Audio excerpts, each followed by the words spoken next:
আসসালামু আলাইকুম। আমি মোহাম্মদ ইয়াসিন আরাফাত, রাঙ্গামাটি জেলার কাপ্তা উপজেলা থেকে বলছিলাম। আমার জন্মভূমি কাপ্তাইতে। আজকে কিন্তু ঝলমলে পরিবেশ।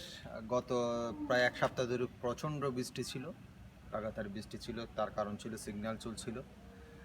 আমি যতটুকু মনে পড়ে 3টে সমুদ্র বন্দরকে 3 নম্বর সতর্ক সংকেত দেখাতে বলা হয়েছিল, এবং সেই পর থেকে কিন্তু অনেক নিম্নচাপ, অনেক বৃষ্টি যাচ্ছে তাই অবস্থা। একদম কি বলবো, একদম যা তা অবস্থা আর কি। অনবরত বৃষ্টি পড়লে যা হয়, তবে আমরা সেফ মানে আমরা আসলে পাহাড়ে আছি। আর আমাদের এই পাহাড়ি এলাকায় পানি জমা বা পানি মানে কাদা হওয়ার কিন্তু সম্ভাবনা খুবই কম, যেটা কিন্তু প্লেন ডিস্ট্রিক্ট, যারা সমতল ভূমির জ্বালা বলে সেগুলোতে হয়ে থাকে। বিশেষ করে রিসেন্টলি আমি নেটের সুবাদে দেখলাম যে ফেনী অঞ্চলে কিছুটা বন্যা পরিস্থিতি তৈরি হচ্ছিল।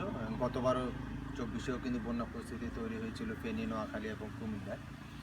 তো এখন আপনাদেরকে আমি একটা কথা বলতে চাচ্ছি, সেটা হচ্ছে যে আপনারা যদি ফেনী অঞ্চলগুলোতে, বিশেষ করে আমাদের অঞ্চলগুলো ঠিক আছে, ফেনী অঞ্চল যেগুলোতে আসলে বন্যা হচ্ছে কিংবা ভারত থেকে পানি ছেড়ে দিছে, বন্যা বন্যা পূর্ববর্তী অবস্থা, সেগুলোতে যদি আপনারা কেউ ত্রাণ দিতে চান অথবা সহযোগিতা করতে চান আর্থিকভাবে বা যে কোনো পণ্য দিয়ে, সেক্ষেত্রে আপনারা সরাসরি দিবেন, কারো মাধ্যমে দিয়েন না। কারণ আমরা গতবার দেখছি যে সমন্বয়ক যারা ছিল তারা কিন্তু বেশ কিছু ত্রাণের টাকা তাদের কাছে রেখে দিয়েছিল, এবং পরবর্তীতে আমরা কিন্তু ওই টাকার হিসাব পাই নাই। সত্যি কথা যেটা, অ্যাকচুয়ালি এটা বাংলাদেশ, এখানে যেই আসে সেই রাবণ হয়ে যায়, যেই যায় লঙ্কায় সেই রাবণ, সেটা নাকি প্রচলিত কথা।